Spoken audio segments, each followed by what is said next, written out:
Hi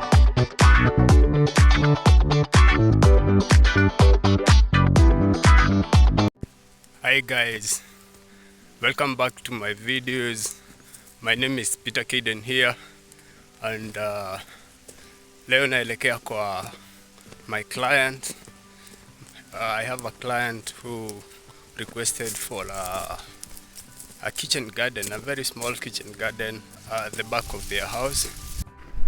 I'm really excited about the project. It will give me an exposure, you know, to kitchen gardens. And as you remember, I've been growing tomatoes at the greenhouse, and I'm used to that enclosed environment. This time I want to explore my outer space skills and see what I can transform or how I can transform my whole thing.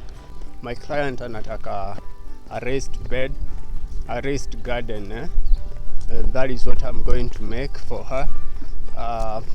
They are building their home there, and they have secured a space where, you know, they want to be planting their own vegetables, and that is so exciting, manze. So being my among my first projects that I'm doing for the kitchen gardens, I'm excited to see how the place will transform and if the client will be happy about the whole thing. So my plan is to make some cubes or some boxes raised with the soil, and that is how I'm going to make those gardens.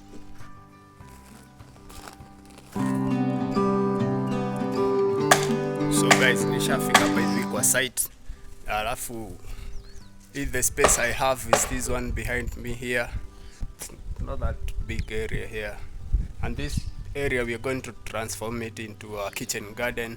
We are going to make beds, raised bed for planting different vegetables and stuff like that. So guys, I'll show you all the process here, and I hope you'll enjoy. Have fun.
So guys, we have come to the end of this video, and we have completed our project. I hope you've enjoyed the video. If you've not subscribed to my YouTube channel, subscribe just below here. Nitafurahia sana. Until next time, I'm out.